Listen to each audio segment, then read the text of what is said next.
Hello friends, তোমাদের স্বাগত জানাই ব্লুম অ্যাপেলস কিচেনে।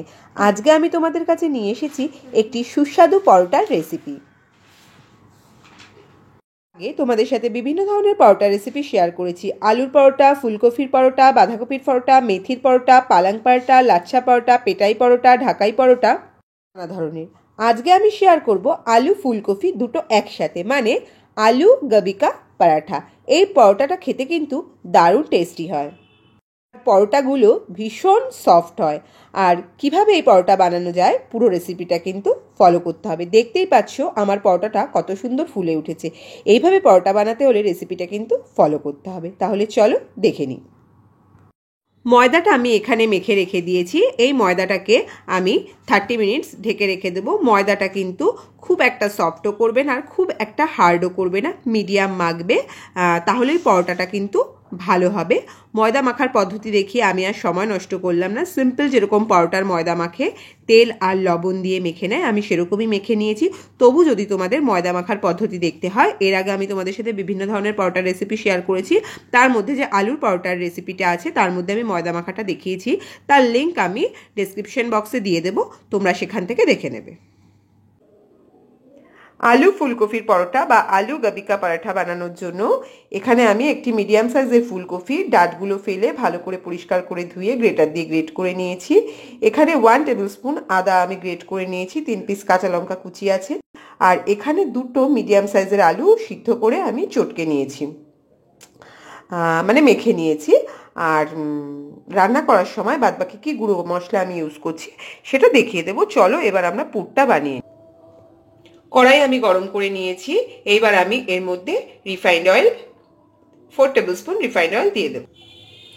তেলটা আমি অ্যাড করে দিয়েছি। তেলটা গরম হওয়ার জন্য তেলটা আমার গরম হয়ে এসছে। এইবার আমি এর মধ্যে দিয়ে দেব 1 টেবিল স্পুন সাদা জিরে। সাদা জিরেটা একটু ফ্রাই হয়ে গেলে আমি দেব আদা, গ্রেট করা আদাটা দিয়ে দেব। গ্রেট করা আদা আর লঙ্কা দুটোই আমি এর মধ্যে দিয়ে দিয়েছি। এইবার দিয়ে দেবো সামান্য জল, নইলে গুঁড়ো মশলাগুলো পুড়ে যাবে। সামান্য জল আমি দিয়ে দিয়েছি। এইবারে একে একে গুঁড়ো মশলাগুলো আমি এর মধ্যে দেব। হলুদ দিলাম, 1 টেবিল স্পুন ধনে গুঁড়ো দিলাম, পরিমাণ মতো লবণ দিলাম, আর দেব সামান্য আমচুর পাউডার, আর দেব চিনি।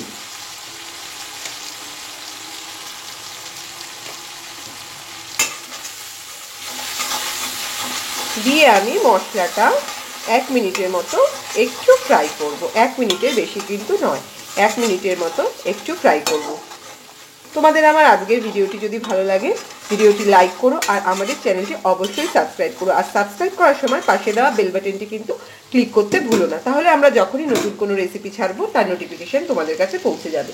এবার আমি এর মধ্যে দেব গ্রেট করে রাখা ফুলকপিটা। ফুলকপিটা আমি দিয়ে দিয়েছি।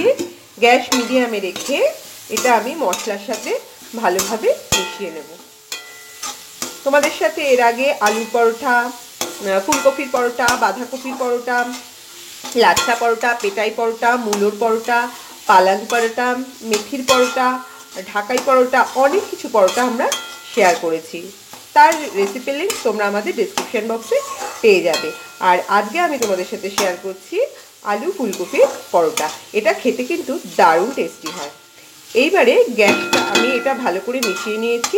এবার মিডিয়াম থেকে গ্যাসটা আমি পুরো কমিয়ে দেব। কমিয়ে দিয়ে আমি এটা ঢেকে দেব 3-4 মিনিটের জন্য। 4 মিনিট পর আমি ঢাকনাটা খুলে নিয়েছি।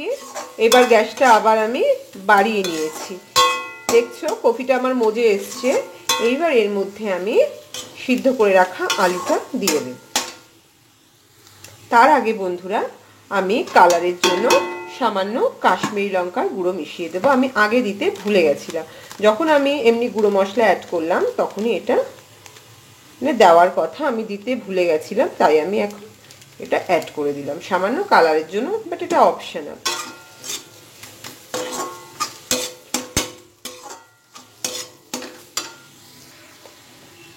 আলুটা আমি দিয়ে দিয়েছি। এইবার আমি এটা ভালো করে মিশিয়ে নেব। গ্যাস কিন্তু এই টাইমে পুরো বাড়িয়ে দিতে হবে আর কন্টিনিউ নাড়তে হবে, নইলে কিন্তু এটা নিচ দিয়ে তলা দিয়ে ধরে যাবে। গ্যাস যেটা বললাম, গ্যাস পুরো বাড়িয়ে নিয়ে ভালো করে এটা মিশিয়ে দিতে হবে আর জিনিসটা কিন্তু পুরো ভাজা ভাজা করতে হবে। তোমরা দেখতে পাচ্ছ জিনিসটা আমি পুরো মিশিয়ে, জিনিসটা দেখো পুরো ফ্রাই হয়ে গেছে। এই পর্যায়ে এসে তোমরা নুন মিষ্টিটা চেক করে নেবে, তবে নুন বেশি দেওয়ার দরকার নেই, কারণ ময়দা মাখার সময়ও তো নুন ইউজ করা হয়, সেই জন্য নুন বেশি দেওয়ার দরকার নেই। দেখো জিনিসটা পুরো কড়াই থেকে আলগা হয়ে গেছে, তার মানে আমার রেডি পুর। এইবার আমি এর মধ্যে দিয়ে দেব ঘি। দেখতে পাচ্ছ আমি ঘি অ্যাড করে দিলাম।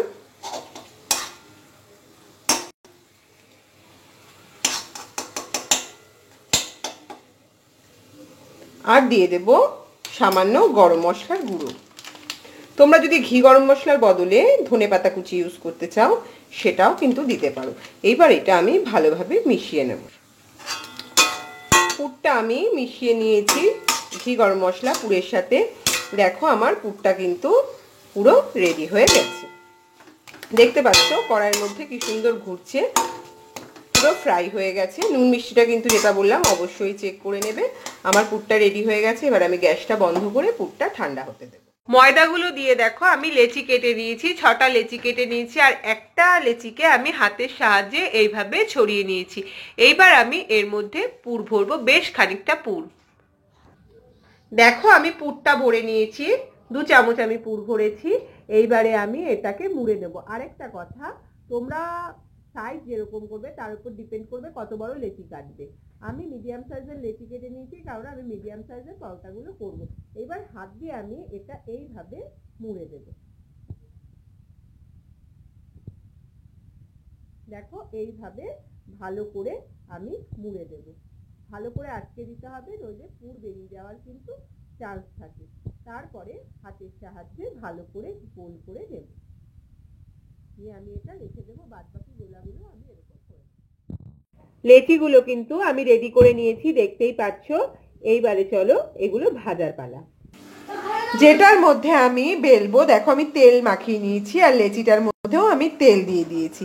এইবার এটা আমি হালকা হাতে প্রেস করে বেলে নেব। বেশি চাপ দেওয়া যাবে না, তাহলে কিন্তু ফেটে যাবে। হালকা হাতে প্রেস করে আমি বেলে নেব। দেখো আমি বেলে নিয়েছি, খুব একটা কিন্তু পাতলা করিনি, আবার খুব একটাও মোটা না। দেখতে পাচ্ছ আমি বেলে নিয়েছি। এদিকে আমি চাটু গরম করে নিয়েছি, চাটু দিয়ে পুরো ধোয়া বেরাচ্ছে। এবার এটা আমি প্রথমে তেল দেব না, এটা আমি এমনি দিয়ে দেব। দেখতে পাচ্ছ আমি এটা দিয়ে দিয়েছি। 30 সেকেন্ড ফ্রাই হওয়ার পর এটা আমি এবার উল্টে দেব। দেখো আমি এই দিকটা আবার উল্টে দিয়েছি, এই দিকটাও 30 সেকেন্ড হলে আমি উল্টে দিয়ে তারপর তেল অ্যাড করব। তোমরা চাইলে ঘি দিয়েও কিন্তু ফ্রাই করতে পারো। আমি দেখতে পাচ্ছ তেল অ্যাড করে দিয়েছি 2 পিঠ এমনি ভাজার পর।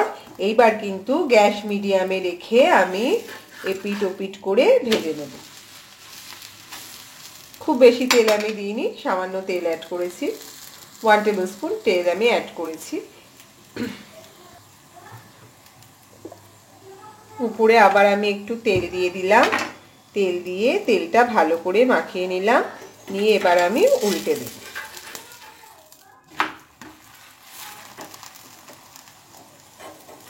হালকা হাতে চাপ দিয়ে দিয়ে ভেজে নিতে হবে। দেখো সুন্দর কালার আসতে শুরু করেছে। হালকা হাতে প্রেস করে করে কিন্তু এটা ভাজতে হবে।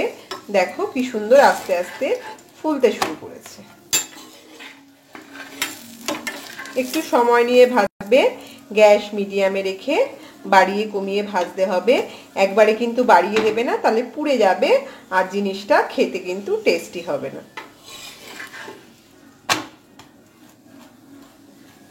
এক একটা পরোটা ভাজতে কমপক্ষে 3 মিনিট কিন্তু সময় লাগবে। দেখতে পাচ্ছ সুন্দর কালার আসা কিন্তু শুরু হয়ে গেছে।